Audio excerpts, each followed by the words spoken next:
ሚዛን ጨምር ያለው ብዙ ስፖርት ያስፈልገኛል ያልኩኝ ነው። ምናልባት በህዝቡ ላይ ውዥንብርም ስለፈጠረ ወሬው ምንድነው ትርጉሙ ምንድነው ያለው አንደምታ የሚለው ምን ይሄ ትናንትም እንዳልኩት ገብቼ በፌስቡክ ተላርጌ ነበር ለማምታታት ነው። እኔም ጽሁፉን በደንብ አላየሁት ነበር። ኢሳያስ አፈወርቂ ኤርትራዊ አይደለም። እናቱ ያድዋ ሰው ናት፣ አባቱ ተንቤን ነው። ይህ ሰውዬ አደገኛ መርዝ የሆነ ግለሰብ ነው። ስለዚህ ከሱ ስር ያሉትን የኤርትራ ሰዎች ሳይሆኑ የትግራይ ሰዎች ናቸው።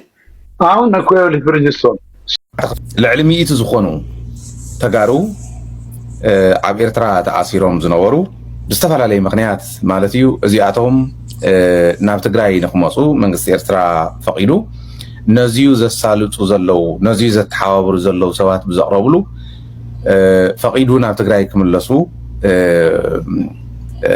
እትዕድል ተረኺቡሎ እዚኣቶም ዞም ልዕሊ ሚኢቲ እንብሎም ዘለና ብዝተፈላለየ ምክንያት እዮም ተኣሲሮም ነይሮም ክንብል ከለና ካብኣቶም 4 ፅዕነት ናይ ካላሽን ጥይት መፅና ይሓስብ ፈርዕ 100 ሚልዮን ጥይት ነይርና ንሕና 2000 ሕዳር 2013 ሰላም ከመይቀልኩም ክቡራት ናይ እሙን ሚዲያ ቤተሰብ ሎሙ ከምትልሙድ በሐደሽቲ ዜናታት ናባኹም ቀሪብና ኣለና ላይክ ሼር ሰብስክራይብ እንዳገበርኩም ድማ ምሳና ክጸንሑ በፍቅርና ሓተት እናይ ጻንሂት ኣብዚ ድማ ኢሳያስ ኤርትራዊ አይኮነን ይባሃል ኣሎ ዝገርም እዩ ሰሚና ያን መደስታ ቪዲዮ ኢሳያስ አፈወርቂ ኤርትራዊ አይደለም። እናቱ ያድዋ ሰው ናት፣ አባቱ ተንቤን ነው። ይህ ሰውዬ አደገኛ መርዝ የሆነ ግለሰብ ነው። ስለዚህ ከሱ ስር ያሉትን የኤርትራ ሰዎች ሳይሆኑ የትግራይ ሰዎች ናቸው።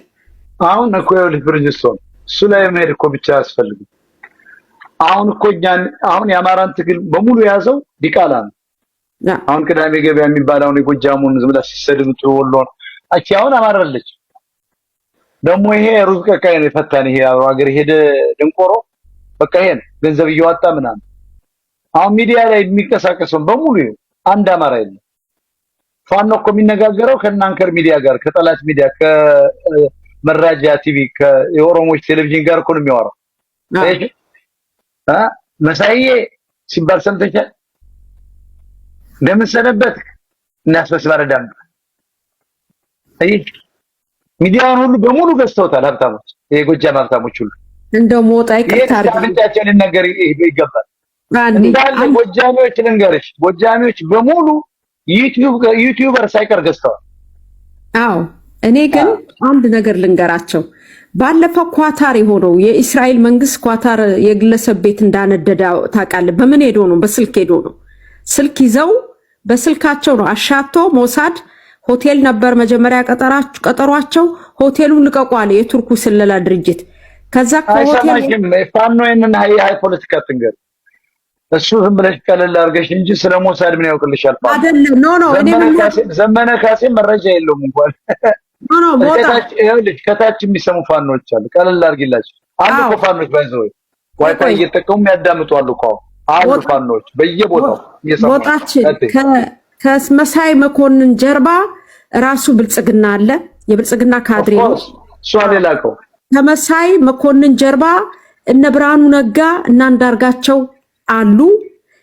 ያ ማለት የሻዕቢያው መሪ አለ። እነኚህ ሁሉ ያሉ መሳዬ እንዴት ነው ብሎ በስልክ አውርተው በዛሬ ባለው ቴክኖሎጂ ሄዶ ነው የሚያቦኗቸው። በጭራሽ ዘመነ ካሴን በለው አስረስ ማረ ዳምጤ የአማራ መሪ ሊሆኑ አይችሉም። የአማራ ጉዳይ እኮ ጊጋንት ነው። እነ ኪሲንገር እኮ ናቸው እንዲጠፋ ይጻፉበት። ይህን ሁሉ ውርጅብኝ እኮ የሚወርድበት የአሜሪካ ውጭ ጉዳይ እኮ ፍቃድ ስለሆነ ነው። የዛ ፖሊሲ እኮ ነው የሚያስገድለን። እንዴ እናንተ የምታዩት እኮ ይሄ ቅማላ ሙጀሊያን መጥቶ አማራ ነኝ ብሎ ስለለፈለፈ አይደለም። አማራ ዛሬ ወድቆ አይታችሁ ነው እንጂ ነጮቹ እኮ በአማራ ጉዳይ ቁጭ ብለው መጽሐፍ ጽፈዋል። ይሄን ህዝብ ካላጠፋን አፍሪካን መበዝበዝ አንችልም ብለው የቀጠናው ፖለቲካ የቀጠናው ኢኮኖሚ በሻዕቢያ በኩል በግብጽ በኩል ነው የሚንቀሳቀሰው። ይሄንን የሚያስቆሙ አማራ ነው ጥያቄ ያነሳል ብሎ ያስባሉ። ኃይለኛ ህዝብ ነው፣ ጦረኛ ህዝብ ነው። እርግጥ ነው ኢንተሌክቹዋሉን ጨርሰዋል። የታወቀ ነው። ያው በእቅድ እንዳለ አንድ ሁለት ብለው በከርፋፋው የህዝብ መንከርፈፍ ኢንቴሌክቹዋሉን አስበልቷል። ስለዚህ የአማራ መሪ ነኝ ብለህ ፊት ታይ እኮ ማይሆን ነው እንዴ? የሐማስ መሪ ነኝ ብሎ በስልክ አስበዋል። በስልክ ኢንተርናሽናል ሚዲያ ላይ ሲነጋገር አስበዋል። እንዴት ይሆናል? ማይሆን ነገር እኮ ነው። አማራ በራሱ ጊዜ ራሱን ጠልፎ የጣለው ራሱን በራሱ ጊዜ አማራ በመሃይምነት በድንቁርና ራሱን ጠልፎ ጥሏል። ሲናገሩት ያኮርፋል፣ ይደነብራል፣ እውነትን መስማት አይፈልግም። እግዚአብሔር ያውቃል ይላል። እግዚአብሔር ማውቆ ፈጥሮሃል፣ አንተ ተንቀሳቀስ ስትለው ያኮርፋል። ተሰደብኩ ይላል፣ ክብሬ ተነካ ይላል። እየተዋረደ እየታረደ እንደ ዶሮ እያረዱ እየጣሉት ያለፈውን 50 ዓመት አማራን ገሎ ፍርድ ቤት የቆመ ሰው አለ? የለም። እንደውም አማራን ሲገሉ ሹመት ነው የሚሰጣቸው። አማራን ለገደሉ ካባ ነው የሚያለብሷቸው። በማ በኩል? በቢያዴን በኩል። የትኛው ክብራችን ነው? ምንም እኮ ክብር የለንም። ክብር የለን፣ ከርስት የለን።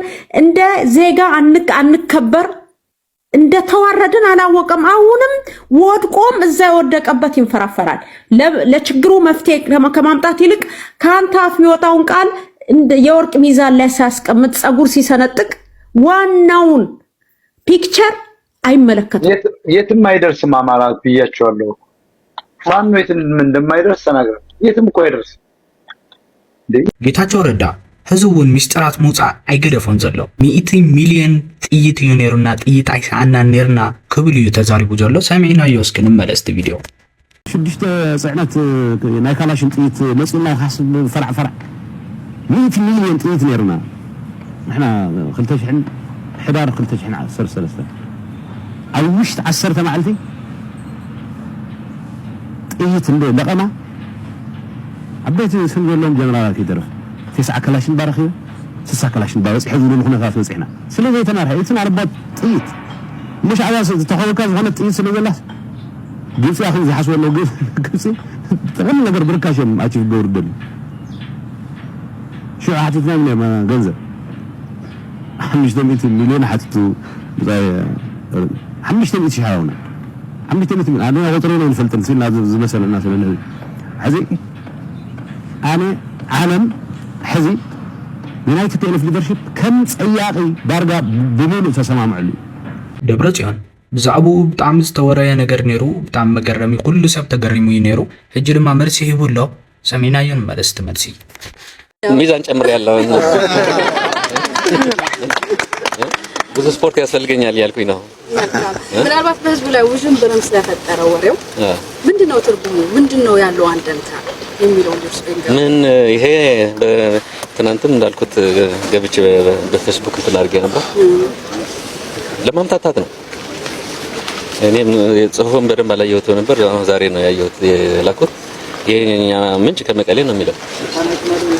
ትናንት ሙሉ ቀንም ቢሮ ውስጥ ነው የነበርኩት። እስከ ማታም እዛ ነበርኩ። እስከ መልእክት እስከማስተላለፍ እዛው ያለው ከማስል ካለ ግን ምንም ስብሰባ ስለነበርኩ እኔ ባማቹአሊ የጸጥታ ሌላ ችግር እንዳይኖር አንድ ስልክ ነው የመለስኩት። የጸጥታ ይሆናል በሚል ማለት ነው። ሲነግሩኝ ገባኝ ምን እንደሆነ መልእክት አስተላልፉ ነው ያልኳቸው። ማለት ወሬ ስላገኙ አይደለም፣ ምንም ሆን ተብሎ ለማምታታት ኦፍ ኮርስ እኛ ከጽሁፉ ይዘትና ማለት ኋላም የሰሩት ስራ አይተን ነው እንጂ ለምን እንዳወጡት ነው ስለሆነ የሚያውቁት። አሁን ለምን የሚለው ምንድነው የፈለጉት? በዚህ ዝም ብሎ ሰው ለማደናገጥ ነው ወይስ ሌላ ሐሳብ ስላላቸው ነው ወይስ ሌላ እቅድ ስለነበራቸው ነው? እሱ እንትን ነው ማለት ነው። ስለዚህ በእነሱ ቦታ ሆኖ መናገር አይቻልም። ቢያንስ ይሄን ግን ለማደናገጥ ይሄ ማለት የተለመደ አንድ ወገን አገርም ሊሆን ይችላል ፓርቲም ሊሆን ይችላል ህዝብን ለማጥቃት ከምትከተላቸው አንድ ስትራቴጂ ውዥንብር መንዛት ነው። እንዲሁ በቃ እየፈጠርክ ልክ እንደ ፋብሪካ ነው ያለን። ፋብሪካ ጨርቃ ጨርቃለን ደግሞ የወሬ ፋብሪካ አዲስ ነገር እየፈጠሩ መበተን ይሄ እንደ የቆየ ነው። በትላልቅ ሀገሮችም ሲካሄድ የነበረ ነው። ለማምታታት ነው ውዥንብር ሰው ጥርት ብሎት ስራው እንዳይሰራ መሰለፍ የሚገባ ከሆነ ለሆነ ነገርም እንዳይሰለፍ ለመበታተን አቅም የሚጠቀምበት ነውና የሱ አካል አድርገን ነው መውሰድ ያለብን ማለት ይሄ በአንድ አመራር ሊሆን ይችላል ግን እንደ ስትራቴጂ እንደዛ ነው። የዶክመንተሪ ባለፈው የሰሩት የዘመን ጥቅስ መክር ያለው እሱ ህዝብ ለማጋጨት ነው። ትግራይን ለመቀጥቀጥ ነው። ትግራይ በቃ አረመኔ ነው በሄድክበት ቀጥቅጥ ነው። ቀጥቅጠህ ትጸድቃለህ ነው መልእክቱ። ስለዚህ በትግራይ ላይ ያነጣጠረው እንደ ህዝብ ነው ብለን እንወስደው። ስለዚህ ይሄም ያው በትግራይ ላይ ያነጣጠረ ነው ሊያንተም የለው እና መጠበቅ አለብን ነው። ከዚህ መውሰድ የምንችለው ሊደጋግሙት እንደሚችለው በገሌ ሰው በድርጅት ሊሆን ይችላል፣ በመንግስት ሊሆን ይችላል፣ ሌላም ሊሆን ይችላል፣ አክቲቪስት ሊሆን ይችላል፣ ማቲ ሶሻል ሚዲያ የሚንቀሳቀስ ሰው አለ፣ ባለሀብት አለ። የሆነ ነገር እየፈጠሩ ሊሰሩ እንደሚችሉ መገመት ካወራ አለብን ማለት ነው። እነማን ነው የለጠፉት እነማን ነው የጻፉት የሚልም ማወቅ አለብን። እነሱ በጻፉ ማብራሪያ እነሱ በጻፉ ወደ ሚዲያ ወጣ ከሆነ ይሄ ችግር ነው። ስለዚህ እነሱ ስራቸው ነው እየሰሩ ያሉ እንዳልኩት እኛም እነማን እንደሆነ አውቀን ስራችን መስራት አለብን ማለት ያው መታገል አለብን ማለት ነው። ዝም ብለን አይደለም የምንወስደው። ማጣራት ያስፈልጋል ግን እነማን እንደሆኑ የጻፉትን ካወቅን ግን የበለጠ እንታገላለን ማለት ነው። የበለጠ ምንድነው ያሰቡት ምንድነው ተንኮላቸው ብለን ራሳችንን አረጋግተን የበለጠ እንድንታገል የሚያደርገን ነው የሚል ማለት ትምህርቱ እሱ ነው ማድረግ ያለብን። እነሱም ስራቸው ይሰራሉ፣ እኛ ደግሞ ስራችን መስራት አለብን የሚል ነው። ክፉ እንደሚያስቡ ግን እየገለጹ ነው ማለት ነው። በጎ ያስቡልናል ብለን አይደለም ግን በጣም ክፉ ነገር እያሰቡ እንዳሉ ግን በቀላሉ ሊታይ ይችላል። ስለዚህ አሁንም ጥንቃቄ ያስፈልጋል። በሁሉም መልኩ ጉዳት ለማድረስ ወደ ኋላ እንደማይሉ መገመት ይቻላል። ግን በቃ ያውጡት ነው በተለያየ መልኩ። ስለዚህ ይሄ እንታገል የሚለው የፖለቲካ ትግል ነው የሚለው ፖለቲካ ትግሉ ተጠናክሮ ቀጠል እንዳለበት ተጨማሪ ማስታወሻ አድርገን እንወስደው። እናመሰግናለን። ኣብ ኤርትራ ተኣሲሮም ዝነበሩ ተጋሩ ከምኡውን ኣብ ትግራይ ተኣሲሮም ዝነበሩ ኤርትራውያን ክልቀቁ እዮም ዝበሃል ዜና ተዘሪቡ ነይሩ። እቶም ሰባት መን ምዃኖም ሓይለ ክነግረና እዩ ሰሚዕናዮ ንመለስ። ልዕሊ 100 ዝኾኑ ተጋሩ ኣብ ኤርትራ ተኣሲሮም ዝነበሩ ብዝተፈላለየ ምክንያት ማለት እዩ እዚኣቶም ናብ ትግራይ ንክመፁ መንግስቲ ኤርትራ ፈቂዱ ነዚዩ ዘሳልጡ ዘለው ነዚዩ ዘተሓባብሩ ዘለው ሰባት ብዘቕረብሉ ፈቂዱ ናብ ትግራይ ክምለሱ እቲ ዕድል ተረኺቡሎ። እዚኣቶም ዞም ልዕሊ 100 እንብሎም ዘለና ብዝተፈላለየ ምክንያት እዮም ተኣሲሮም ነይሮም ክንብል ከለና ካብኣቶም 4 ክጠቅስ እየ። እቲ ሓንቲ ኣብ ውግእ ኢትዮ ኤርትራ ዝኸዱ ድሓር ግን ተመሊሶም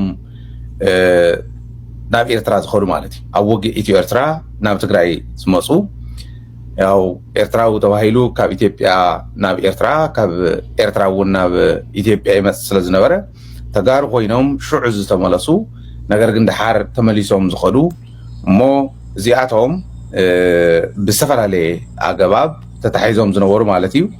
እቲ ካልኣይ ኣብ ውግእ ኢትዮ ኤርትራ ከይዶም ካብዚ ናብ ኤርትራ ከይዶም ድሓር ግን መለለይ መንነት ዘይብሎም ስቕ ኢሎም ምስቲ ህዝቢ ተሓዊሶም ኣብኡ ዝፀንሑ እዮም ኢሎም ሓቢሮምና ኣለዉ። እቲ ሳልሳይ ኣብ ሰራዊት ዝነበሩ እዚ እቲ ዝገርም ሳልሳይ ብጣዕሚ ገሪምን ኣነ እውን ኣብ ሰራዊት ዝነበሩ ኣብ ናይ ኤርትራ ሰራዊት ዝነበሩ ግን ተጋሩ ዝኾኑ ተጋሩ ኢና ንሕና ኢሎም ዝኣምኑ ኣብ ሰራዊት ዝነበሩ ንሕና ከምዚ ኢና ነገር ግን ሕዚ ኣብ መንጎ ትግራይን ኤርትራን ተፈጢሩ ዝኒሄ ክፍተት ኣብቲ ማእኸል ንሱ ክንኣቱ ኣይንደልን መንነትና ከምዚ ስለ ዝኾንና ትገብሩ ግበሩና ኢሎም ባዕሎም ኢዶም ዝሃቡ መንግስቲ ኤርትራ እውን ዝኣሰሮም። እቶም ራብዓይ በዲኦም ወይ በቦኦም ተጋሩ ዝኾኑ ወይ በዓልቲ ቤቶም በዓል ቤታ ተጋሩ ዝኾኑ እዚኦም እውን ምስ ናይ ፀጥታ ጉዳይ ምስ ናይ ድሕንነት ጉዳይ ተታሒዞም ዝነበሩ እዚኦምን መሰላትን ኣብ 4 ክፋል ኣቕሚጠዮም ኣለኹ። እዚኣቶምን መሰላትን ተታሒዞም ነይሮም።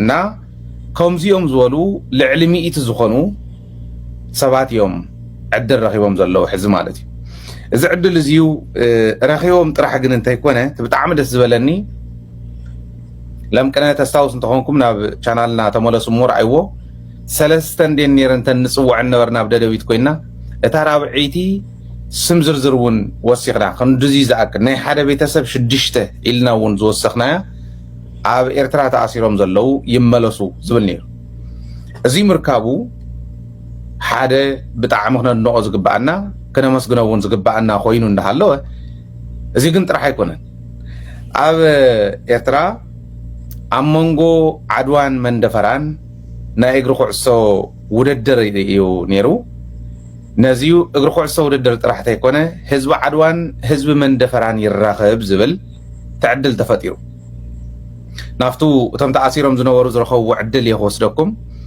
ህዝቢ ዓድዋን ህዝቢ መንደፈራን ክራኸብ እሞ ህዝቢ መንደፈራ ንህዝቢ ዓድዋ ተቐቢሉ ህዝቢ ንህዝቢ ረኽቢ እናተገበረ ስለ ዝፀንሐ ማለት እዩ ኣብዚዩ ናይ ኩዕሶ እግሪ ውድድር እውን ስለ ዝነበረ እዚ ገይሮም እቲ ሰርፕራይዝ ዋላ ባዕሎም ቶም ኩዕሶ እግሪ ተፃወትን እቲ ዝኸደ ህዝብን ኣይፈልጥን ኣብዚ መድረኽ እዚዩ ኩዕሶም ተፃዊቶም ተዝናንዮም ከምቶም ቅድሚ ሕዚ ዝግበር ዝነበረ ረኽብታት ክምለሱ እዩ ነይሩቱ ሓሳብ ማለት ንሳቶም እውን ከምኡ እዮም ዝፈልጡ እቶም ተኣሲሮም ዝነበሩ እቲ ዕድል ከም ዝፍጠረሎም ኣናጊሮሞም ነይሮም እዮም እቲ ዕድል ግን ካብቲ ተኣሲሮምሉ ዝነበሩ ወፂኦም ናፍቱ ህዝቢ ንህዝቢ ረኽቢ ዝተገበረሉ ቦታ ከም ዝኸዱ ኣብኡ ከይዶም ምስ ህዝቦም ተራኺቦም ተመሊሶም ናፍቲ እስር ቤቶም ከም ዝኣትዉ እዮም ዝፈልጡ እምበር በሉ እምበኣር ሕዚ ትዕድል ተፈጢሩሎ ክኸይድ ዝደሊ ንትግራይ ክኸይድ ይኽእል እዩ ኣብዚኣ ክነብር ዝደሊ እውን ክነብር ይኽእል እዩ ዝብል ክልቲኡ ዕድል ተዋሂብዎም ክነብር ዝደሊ ኣብኡ ዝመረፀው መሪፁ ምክንያቱ ከም ተቅድም ኢለ ዝበልክዎ ወይ ሰበይቱ ወይ ሰብኣያ ኤርትራውያን ዝኾኑ ከምቱ ኣብ 4 ከፊለ ዘቐመጥክዎ ወይ ገሊኦም ብናይ ኢትዮ ኤርትራ ኩናት ካፍቲን ናፍቲን ተፈናቂሎም ዝነበሩ ስለ ዝኾኑ እቲ ዕድል ተፈጢሩሎም ኣብኡ እውን ክነብሩ ንትግራይ ኢና እንተኢሎም እውን ንትግራይ ክመፁ ትዕድል ተፈጢሩሎም ኣብቲ ኣደባባይ ተዘሪብዎ ማለት እዩ እዚ ተባሂልዎም ዝመረፀ ኣብኡ ተሪፉ ትዝመፅእ ከዓ ናብ ትግራይ ንክመፅእ ተገይሩሎ ኣብ መንጎ ቶም ኩዕሶ ተፃወቲ ዝተገበረ ሕውነታዊ ረኽቢ ሕውነታዊ ፀወታ ሓደ ዓብይ ኣቺቭመንት እዩ እቲ ህዝቢ ንህዝቢ ረኽቢ ኣብታ ቦርደር ዘለዋ ጥራሕተ ይኮነ ካብ ዓድዋ ናብ መንደፈራ እዩ ኣትዩ ዘሎ ሕዚ ይኣቱ ከም ዘሎ ይራኸብ ከም ዘሎ ይደምቕ ከም ዘሎ ዘርኢ እዩ እታ ብጣዕሚ ዝሕጎሰትኒ ንዓይ ብፍላይ ኣብ ዝተወሰኑ ነጥብታት ሲሪየስሊ ዘልዕሎም ነጥብታት እናልዓልኩ እዚአን ክግበር ኣለዎን ስትራቴጂክ ንምግባር ረኽብና ብሱል ክኸውን ረኽብና ዘላቒ ክኸውን ኢለ ዘልዕለን ዝነበርኩ ካብኣተን ሓንቲ እያ እዚኣ እዚ ካሊእ እውን እንተሓልዩ ክምለስ እዩ ግን ብርኡይ ኣብዞም 4 ክፋላት ከፊለ ዘቕረብክዎም እዚኦም ንምምላስ ምብቅዖም ብጣዕሚ ሕጉዝ እየ ኣነ ስውን ይኾን ዘለዎ ትግራይ ዘሎ ክፍታሕ ኣለዎ ብኤርትራ ዘሎ ክፍታሕ ኣለዎ ኣብ ትግራይ እውን እንተሃልዩ ቀዲሞም ተለኣኹ እዮም ዋላ ናይ ምሩኻት ናይ ኩናት እውን እንተይተረፈ ቀዲሙ ዝተለኣኸሉ ኩነታት ነይሩ እዩ እዚ ንሕልፎ ዝነበርና ስለ ዝኾነ ኣብ ኤርትራ ዘሎ ግን ብኸምዚ ምርኣዩ ብጣዕሚ ዝሕጉስ እዩ ብልቢ ስለ ዝተሓጎስ ኩሉ እየ ለይቲ እውን ኣትየ ዘለኹ ማለት እዩ ሓደ ካብቶም ንዓይ ኮንሰርንስ ኮይኖም ዝነበሩ ተፀሪጉሎ ኢለ ስለ ዝኣምን ንብዙሓት ኣብዙ ሓሳብ እዚዩ ጥርጣረ ዝነበሮም ሶሊድ ዝኾነ ረኽቢ እንዳተገበረ ክኸይድ ዝኽእል ምዃኑ ኣብ ከይዲ ዝመዓራረዩ ከዓ ክመዓራረዩ ዝኽእሉ ምዃኖም ብኤርትራ ወገን እውን ድልውነት ከም ዘሎ ዘርኢ ከም ምዃኑ ሓደ ነጥቢ ብደንቢ ተቆፂሩሎ ማለት እዩ ሎሚ ብግለይ ሕጉስ እየ ምናልባሽ እንተኽኢልና ካብቲ ቦታ ብስልኪ ክንእቱ ጋሻ ክንእቱ ክንምኩር ኢና እስካዕ ሽዑ እዚኣ ክጋብዘኩም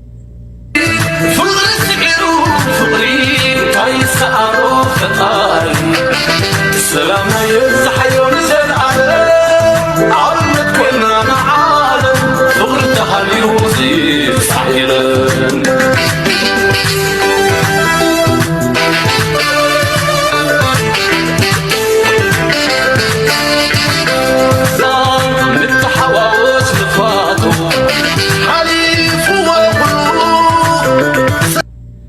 مسيرا أول خميت خون كبراتن أول سعيدي مسمرني أول مقعد حد مسخنا بدأ بيت كما يتخون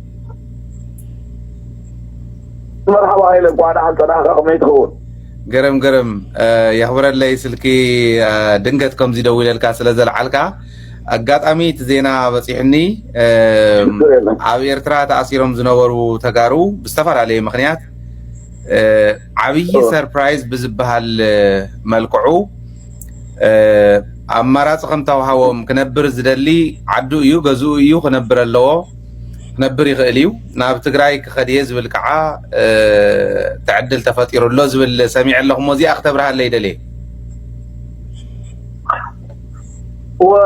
وبأدرتامي أبتيت نبرت أوتا وشعبري أب عدوى مزمسر كان زنبرت التمينا هندبت حيزنا الله معتنا نظم أبتحت غير لسانهم خباب الميت زغونيا تمرجع أبكني حواتهم خون سلازلو أقدموا حدا جيجا زغونا حبريتا سميعي سلازنبرتو أقدمهم كيدهم نيرو من دم مخمقوا بدوب في سناتاتهم أقدمهم بسقرو دوب تتحيزهم زنبوري أمنيقا عشقر في قلم عدتي اجي مس تسددو قال ميدياتات بقوي حبريتا خد محلالفا سمعنا نيرنا تشويهم زنبورو قال ملذبن نذي نما الرامو نظم نايلومي أبتحت غير زنبورو من بسير تراف زبورو حدقات مسرت يموتيم حتيتنا يزنبرنا قطري بعد فتات توم زنبورو كلهم قوتي تفقيدنا دحار حيزنا يوم نسينا أبكن حواتهم أبكن هزلي أبكن زير فران زدقائي مانتي ثم قدو تداليو بمريتشاهم قدو